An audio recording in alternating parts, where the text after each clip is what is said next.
கிறிஸ்துவுக்குள் அன்பானவர்களே, ஆண்டவரும் இரட்சகருமாகிய இயேசு கிறிஸ்துவின் அநேற்ற இன்ப நாமத்தில் அன்பின் வாழ்த்துக்கள்.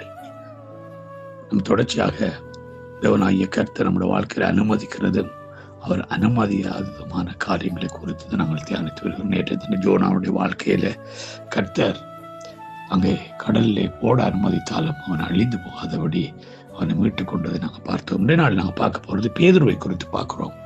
மத்தேயு 14வது அதிகாரத்தில் 28 முதல் சொல்லப்படுகிறது. பேதுரு அவரை நோக்கி, ஆண்டவரே, நீரே ஆனால் நான் ஜலத்தின் மேல் நடந்து உம்மிடத்தில் வர கட்டளையிடும் என்றார்.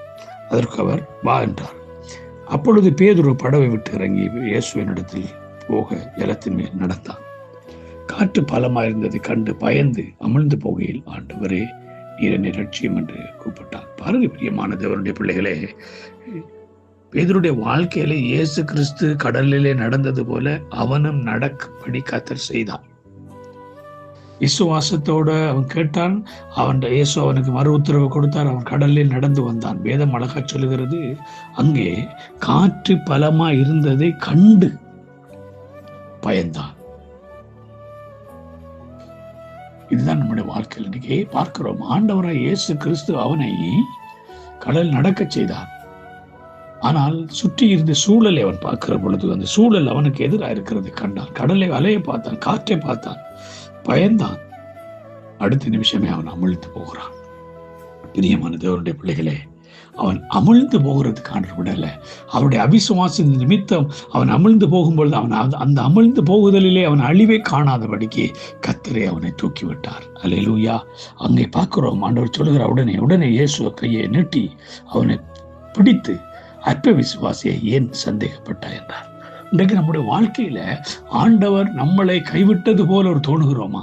நாம் அப்படியே மூழ்கி போகிறோம் என்று யோசிக்கிறோமா? காரணம் ஆண்டவர் கிடையாது. நாம் அவர் மேல் வைத்திருக்கிற விசுவாசத்தை விட்டு விலகி சூழ்நிலையை பார்க்க தொடங்கிட்டோம், சுற்றி இருக்கிறவர்களை பார்க்க தொடங்கிட்டோம். அது நிமித்தமாக நம்முடைய வாழ்க்கையில பெரிய பாரிய இழப்பை நாங்கள் சந்திக்க வேண்டி நேரிடுகிறது.